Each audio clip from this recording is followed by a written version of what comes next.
High hi guys, guys, তোমরা সবাই কেমন আছো? আশা করি অনেক অনেক ভালো আছো। একদম। তো ডক্টর জাকির নাইকের একটা ভিডিও এত পরিমাণে মানে ভাইরাল হচ্ছে। এতটা না, অনেকটা বেশি ভাইরাল হ্যাঁ, হচ্ছে। এমন এমন আন্তর্জাতিক বিষয়ে এমন এমন তথ্য বেরিয়ে আসছে, যেটা শোনার পর যে শকিং তোমরাও হবে প্লাস আমরাও হব। কেন? কারণ এমন এমন একজনের বিষয়ে প্রচুর হাইলাইট হচ্ছে, সেটা হ্যাঁ, হলো আলী খামেনিকে নিয়ে নিয়ে যা যা বলছে বলছেন ডক্টর ডক্টর জাকির জাকির নায়েক। নাইক। তো একটা কথা বলবো, ডক্টর জাকির নায়েক যেগুলো উত্তর দেয় বা প্রশ্ন করেন, এগুলো প্রচুর লজিক প্লাস একদম। সত্যতার উপর নির্ভর করে। কারণ এমন এমন লজিক না, উনি বাস্তবতার সঙ্গে কিন্তু কথাগুলো তুলে হ্যাঁ, ধরেন। আর খুব সুন্দর সুন্দর এক্সাম্পল দেন, হ্যাঁ, মানে বুঝিয়ে বুঝিয়ে। এক্সাম্পল গুলো দারুণ লাগে বল, মানে হ্যাঁ, আমাদের পার্সোনালি খুবই খুবই ভালো লাগে, কারণ ওনার এক্সাম্পল গুলো বাস্তবের সঙ্গে হুবহু মিলে যায়। তো দেখবো খামেনিকে নিয়ে কি কি যা হ্যাঁ, বললেন, কি কি বললেন? বিষয়গুলো দেখতেই হবে। চ্যানেল যদি নতুন হয়ে থাকো, চ্যানেলটিকে সাবস্ক্রাইব সাবস্ক্রাইব করে করে দেবে, দেবে, পাশে থাকা বেল আইকনটা টং টাং করে করে বাজিয়ে বাজিয়ে দেবে, দেবে, একটা একটা লাইক লাইক করে করে দেবে। দেবে। আর মেইন ভিডিও ডেসক্রিপশন বক্সে লিংক পেয়ে যাবে, চেক আউট করে নিও। তো চলো আজকে ভিডিওটি শুরু শুরু করা করা যাক। যাক। আসসালামু আলাইকুম। আমার নাম ইয়াসির ফাহামি। আমি এসেছি ইরান থেকে। আমি যেটা জানতে চাই, আ- আপনি নিশ্চয়ই সালমান রুশদির স্যাটানিক ভার্সেস পড়েছেন। একজন মুসলমান হিসাবে কেউ বইটা পছন্দ করবে না। আপনি কি মনে করেন যে ইমাম খোমেনি যা করেছিলেন তিনি কি ফতোয়াটা দিয়ে ঠিক করেছিলেন? এটাই আমার মূল প্রশ্ন। ইমাম খোমেনি যা করেছিলেন ফতোয়া জারি সালমান রুশদির বিরুদ্ধে, সেটা কি ঠিক ছিল? আপনি প্রশ্ন করেছেন সালমান রুশদি সম্পর্কে ইমাম খোমেনি যে ফতোয়া জারি করেছিলেন সেটা ঠিক ছিল কিনা। আমার প্রশ্ন হচ্ছে, কেন ইমাম খোমেনি ফতোয়া জারি করলেন 1 বছর পরে? যে দেশ সবার আগে সালমান রুশদির স্যাটানিক ভার্সেস নিষিদ্ধ করেছিল সেটা ইন্ডিয়া। আর আমি এই কাজটার জন্য রাজীব গান্ধীকে অভিনন্দন জানাই। কেন ইমাম খোমেনি সালমান রুশদিকে হত্যা করার ফতোয়া দিলেন 1 বছর পরে? কারণ তাকে নিয়ে কোনো খবর হচ্ছিল না। সবই রাজনীতির খেলা। আপনি যদি ফতোয়া দিতে চান আপনি সেটা দেবেন। বইটি পৃথিবীর বিভিন্ন দেশে সমালোচিত হয়েছে, অনেক দেশ নিষিদ্ধ করেছে, আর তিনি ফতোয়া দিলেন তাকে হত্যা করতে হবে। ঠিক না ঠিক সেটা পরের কথা। এটাই হচ্ছে রাজনীতির খেলা, রাজনৈতিক সুবিধা। এইসবই রাজনীতির খেলা। কিন্তু রাজীব গান্ধী যা করেছিলেন হয়তো তিনি এটা জানতেন না। আমি আগেও এই স্যাটানিক ভার্সেস নিয়ে কথা বলেছি, যদিও বইটা ইন্ডিয়াতে নিষিদ্ধ। আমি বইটা পড়েছি, হয়তো জানেন সালমান রুশদি বলে যে সে মুসলমান ছিল, সে কাউকেই বাদ দেয়নি। তার বইতে সে রানী এলিজাবেথকে ছোট করেছে। আর সেই একই ব্রিটিশ সরকার এক আমেরিকান লেখকের বই নিষিদ্ধ করেছে অশ্লীল শব্দ ব্যবহারের জন্য, father uncle cousin king, Margaret থ্যাচারকে উদ্দেশ্য করে। আর এই সালমান রুশদি শব্দটাকে আরো ভয়াবহ করলো আইএনজি যোগ করে। তারপরেও বইটা খুব জনপ্রিয়। তাহলে একজন আমেরিকান লেখক, তার বইটা নিষিদ্ধ হলো 4টা অক্ষর থ্যাচারকে বলার জন্য, আর এই লোক সালমান রুশদি সেটাকে ভয়াবহ করলো আইএনজি দিয়ে, সেই একই মার্গারেট থ্যাচারকে উদ্দেশ্য করে। কিন্তু সে পেল পুরস্কার। কেন? কারণ সে ইসলামের নিন্দা করেছে। এতে তারা খুব খুশি। আর আপনি কি জানেন সে বাদ দেয়নি রাম সীতাকেও? এদেরকে শ্রদ্ধা করে বেশিরভাগ ইন্ডিয়ান, তাদেরকেও ছোট করেছে। আমি শব্দটা আর বলতে চাই না। সে তাদেরকেও ছোট করেছে, তাদেরকেও ছাড়েনি। আর অনেক লোকই সেটা সমর্থন করে। তাই রাজীব গান্ধী সম্ভবত জানতেন না, কিন্তু পরে তিনি বইটা পড়ে বুঝতে পেরেছেন যে কাউকেই সেখানে বাদ দেওয়া হয়নি। তাহলে কেউ যদি সব সময় নিন্দা করে, পবিত্র কোরআনের সূরা মায়দার 33 নম্বর আয়াতে উল্লেখ আছে যে যদি কোনো ব্যক্তি আল্লাহর বিরুদ্ধে যুদ্ধ করে, আর তার নবীর বিরুদ্ধে, অনেকগুলো পদ্ধতি আছে। একটা হচ্ছে তাকে মৃত্যুদণ্ড দিন, ক্রুশবিদ্ধ করুন, বিপরীত দিক থেকে হাত পা কেটে ফেলুন, অথবা দেশ থেকে বহিষ্কার করে দিন। আর এই আইন শুধু কোরআনে নয়, এটা বাইবেলেও আছে। যদি আপনি বুক অফ লেভিটিকাস পড়েন, সেখানে আছে যদি কেউ ধর্মের বিরুদ্ধাচরণ করে তাকে পাথর নিক্ষেপ করে হত্যা করো। এমনকি একজন পথিকও তাকে পাথর নিক্ষেপ করতে পারে যে ধর্মের বিরোধিতা করে। তাহলে এই আইন সব ধর্মগ্রন্থে আছে, শুধুমাত্র ইসলামে নয়, বেশিরভাগ ধর্মগ্রন্থেই এ কথা আছে। হতে পারে খ্রিস্টান ধর্ম, হতে পারে ইসলাম ধর্ম, হতে পারে ইহুদি ধর্ম। স্রষ্টার বিরোধিতা যদি নিশ্চিতভাবে ঈশ্বরের বিরোধিতা করা হয়, অন্য কোনো দেশের সীমা নাই। আমরা এখান থেকে ফতোয়া দিতে পারি না যে তাকে হত্যা করা হবে ইত্যাদি। যদি সেই দেশে ইসলামের আইন থাকে, কেউ স্রষ্টার বিরোধিতা করলে তার জন্য নির্দিষ্ট আইন এবং কিছু নিয়ম কানুন আছে। কিন্তু রাজনীতিবিদরা যা করেন, মুসলমান রাজনীতিবিদ হোক অথবা অমুসলমান রাজনীতিবিদ হোক, আমি দুঃখিত, আমি কোনো রাজনীতিবিদকে ছোট করতে চাচ্ছি না, সবাই না হলেও আমি বলবো বেশিরভাগ, আপনি দেখবেন তারা নিজেদের সুবিধার জন্য আপোষ করছে। আর ঠিক এই কারণেই বলা হয়ে থাকে যে ধর্ম আর রাজনীতি দুটো আলাদা জিনিস, কিন্তু তারা ধর্মকে ব্যবহার করে হাতিয়ার হিসেবে খ্যাতি অর্জনের জন্য মানুষ এই কাজটাই করে। আমাদের বোঝা উচিত যে ফতোয়া দিয়েছিলেন খোমেনি, আমার মতে এটা রাজনৈতিক ফায়দা লুটারি কৌশল। কিন্তু বইটা নিষিদ্ধ করেছিলেন রাজীব গান্ধী, সেটা ঠিক ছিল। তিনি নিষিদ্ধ করেছিলেন প্রথম, আর এখন এই নিষেধাজ্ঞা তুলে নেওয়া হচ্ছে। আমি জানি না এই নিষেধাজ্ঞা আছে না তুলে নিয়েছে। এই নিষেধাজ্ঞা তুলে নেওয়ার জন্য দাবি এসেছিল। তবে কেউ যদি স্রষ্টার বিরোধিতা করে, ইসলাম বলে, খ্রিস্টান ধর্ম বলে, খ্রিস্টান ধর্মে তাকে পাথর মেরে হত্যা করতে হবে। ইসলাম ধর্মে 4টা পথ আছে, হত্যা থেকে বহিষ্কার পর্যন্ত। খ্রিস্টান ধর্মে একটাই পথ, শুধুমাত্র পাথর মেরে হত্যা করা। ইসলামে 4টা পথ আছে, বেছে নিতে পারেন। খ্রিস্টান ধর্মে শুধুই পাথর মেরে হত্যা করা। আশা করি আপনি উত্তরটা পেয়েছেন। আমি নেদারল্যান্ডস থেকে এসেছি। এখন আন্তর্জাতিক আইন ও মানবাধিকার নিয়ে কাজ করি। আমার 2টা প্রশ্ন আছে।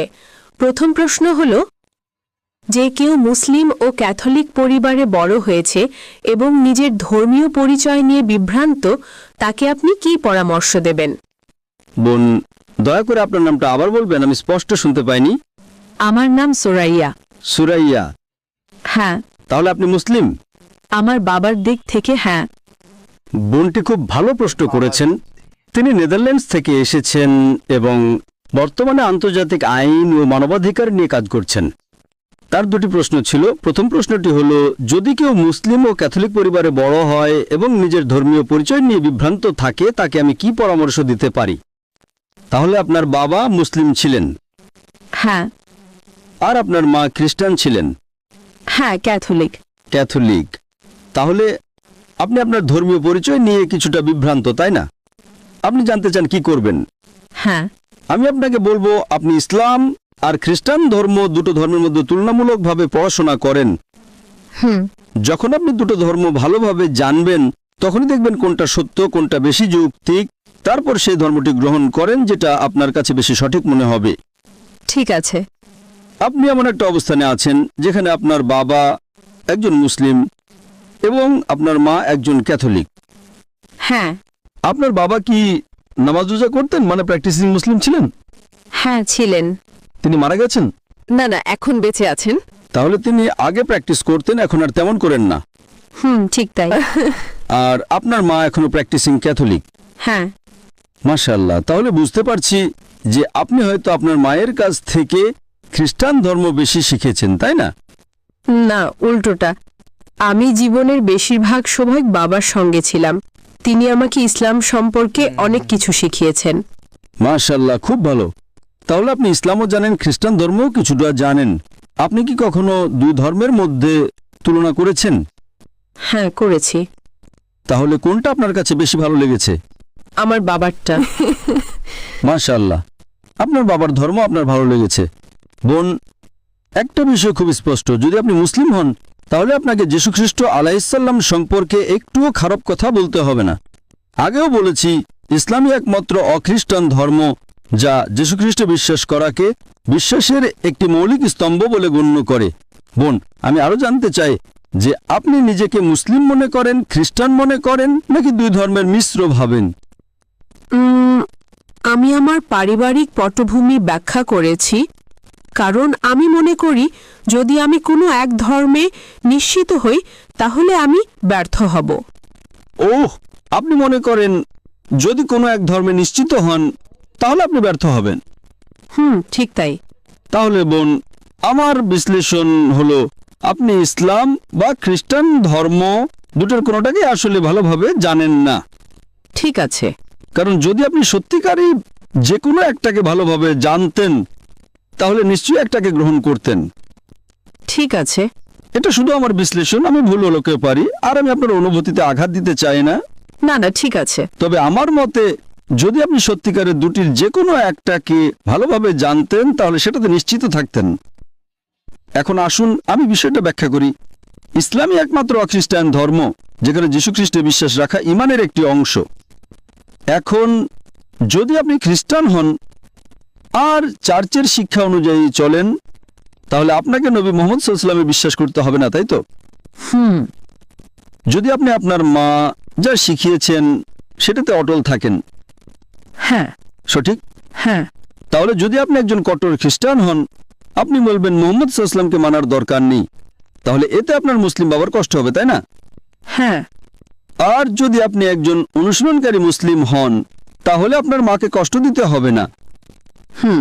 কারণ ইসলামও যীশু খ্রিস্টে বিশ্বাস করে। কোনো মুসলমান নয় যদি সে যীশু খ্রিস্ট আলাইহিসসালামকে বিশ্বাস না করে।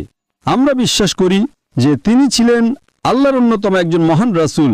আমরা বিশ্বাস করি যে তিনি কোনো পুরুষ ছাড়া আল্লাহর ইচ্ছায় অলৌকিকভাবে জন্ম নিয়েছেন।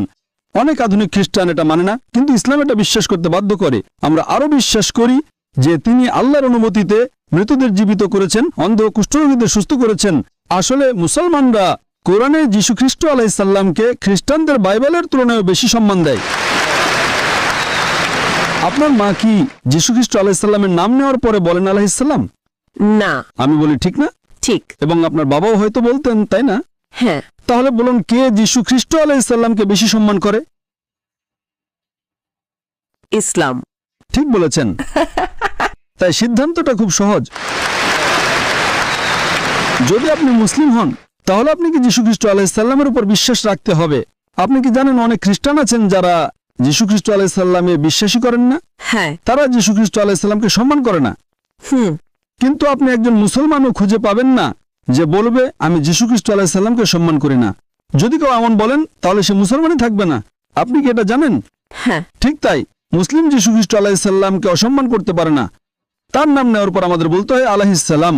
সাধারণ কেউ ভুলে না বললে হয়তো ক্ষমা পেতে পারেন, কিন্তু আমি একজন জ্ঞানের ছাত্র হিসেবে আমাকে অবশ্যই তাকে সম্মান করতে হবে।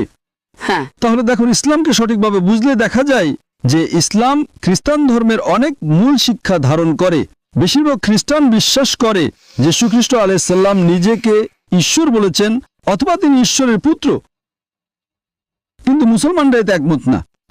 এবং তুলনামূলক ধর্মতত্ত্বের ছাত্র হিসেবে আমি যে কোনো খ্রিস্টানকে চ্যালেঞ্জ করছি, বাইবেলের কোনো জায়গা থেকে আমাকে একটা স্পষ্ট উক্তি দেখান যেখানে যীশু খ্রিস্ট আলাইহিসসালাম নিজেই বলেছেন যে আমি ঈশ্বর, অথবা বলেছেন আমার পূজা করো।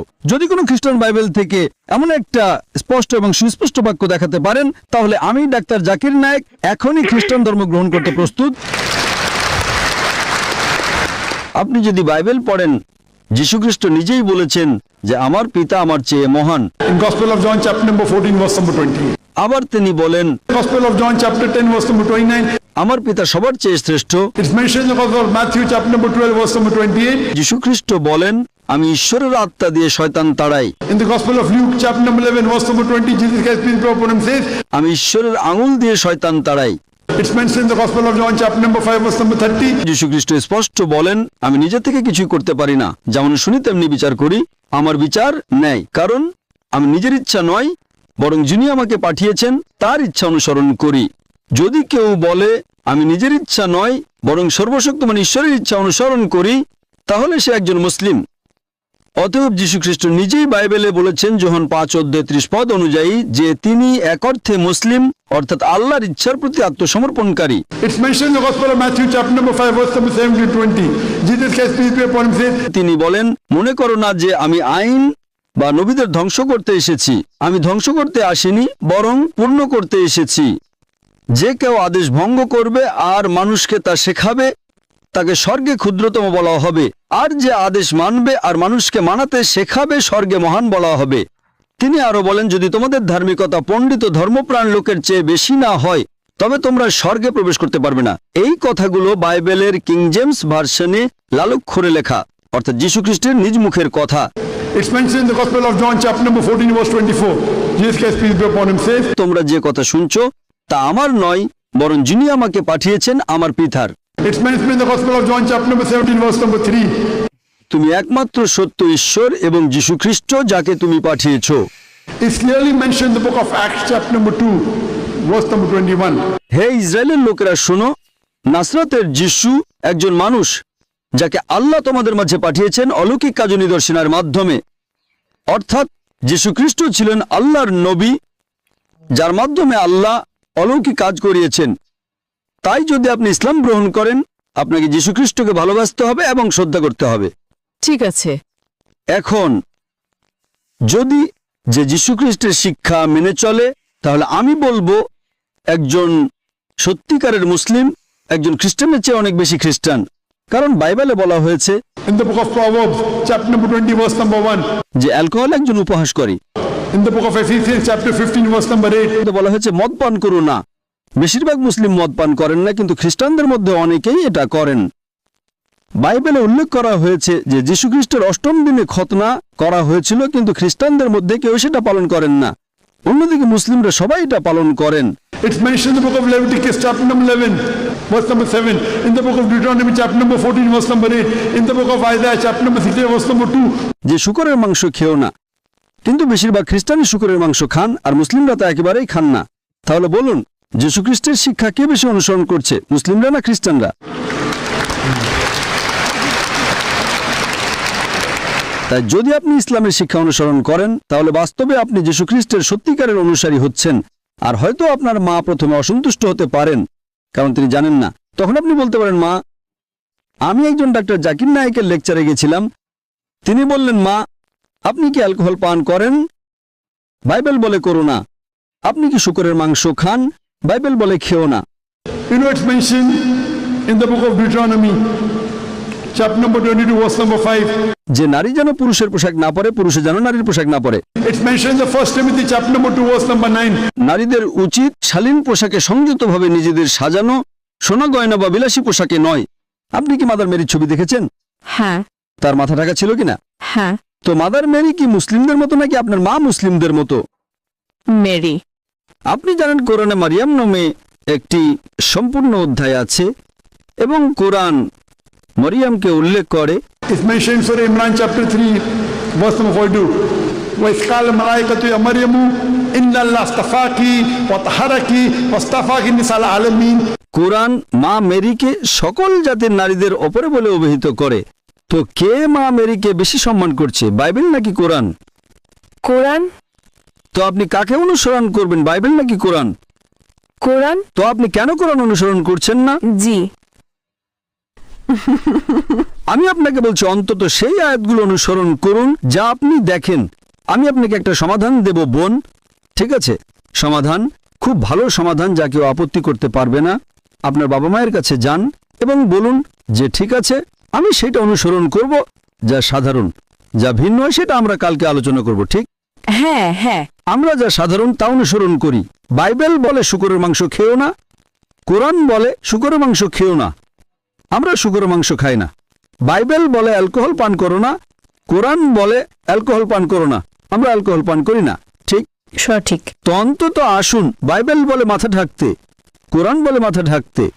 Bible says in the 1 Corinthians, chapter number 11, verse 5 to 6. যে নারী মাথা না ঢেকে প্রার্থনা করে, সে তার মাথাকে অসম্মান করে, তার মাথা মুড়িয়ে ফেলা উচিত। কোরআনে এমন কোনো আয়াত নেই। তো বাইবেল কোরআনের চেয়ে বেশি কঠোর, যা আপনাকে আপনার মাথা ঢাকতে হবে। এমনকি কোরআনেও বলে মাথা ঢাকতে। সূরা নূর অধ্যায় 24 শ্লোক 31-এ মুমিন নারীদের বলে তাদের দৃষ্টি অবনত রাখতে এবং তাদের শালীনতা রক্ষা করতে এবং তাদের মাথা ও বক্ষকে আবৃত করতে। তো বোন, আপনি কেন অন্তত দুটি অনুসরণ করছেন না? আপনার পালনের কোনো সুযোগ নেই এখন, ঠিক? সঠিক। আপনাকে হিজাব করতে হবে। কখন থেকে? সময় হলে। আরে বাইবেল বলছে, কোরআন বলছে, আপনি বলছেন সময় হলে, নাকি আজ?